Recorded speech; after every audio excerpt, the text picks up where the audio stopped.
ভাই আজকের দিন পরে ঈদ, কিন্তু এখন পর্যন্ত আমার মাথার একটা চুলও কাটা হয়নি। কিতনি লম্বি হো গিয়া মেরে বাল।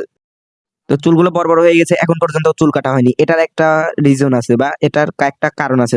চলো সেই কারণটা বলা যাক। আমাদের গ্রাম অঞ্চলে একটা কথা আছে যে যাদের বাড়িতে কোরবানি আছে তাদের কখনোই কোরবানি দেওয়ার আগে চুল কাটা যাবে না। না হয় কোরবানি কেনার আগে কাটতে হবে, না হলে কোরবানি দেওয়ার পরে। এই জন্যই চুল বড় হওয়া সত্ত্বেও কাটা হয়নি। আর চলে এসেছি এখন মুখের যত্ন করতে। মুখ যত্ন করতে তো আর কোরবানি দেওয়া লাগবে না, এজন্য তাড়াতাড়ি করে সেলুনে এসে মুখে একটু এডিটিং করে এখানে বসে আছি। ভাই যে পরিমাণের ভিড় ভিতরে, আর চলো এটার রেটিং দেওয়া যাক। ভাই কেক নাই, কেকের মতো লাগছে, উপায় আছে? তো তোমরা তো এটার রেটিং শুনলেই, আর যদি আমার রেটিং বিশ্বাস না হয় তোমরা একটু খেয়ে দেখো ভাই, দেখবা আমার রেটিং এর সাথে একদম মিলে যাবে। তো ওইখান থেকে সব কাজ শেষ করে একদম সরাসরি চলে আসি একটা প্যান্ট শার্টের দোকানে, কারণ কালকে আর এখন পর্যন্ত মার্কেট করা হয়নি, আমার না আমার বন্ধুর। তো এই কারণে কিছু মার্কেট করে নিল সে।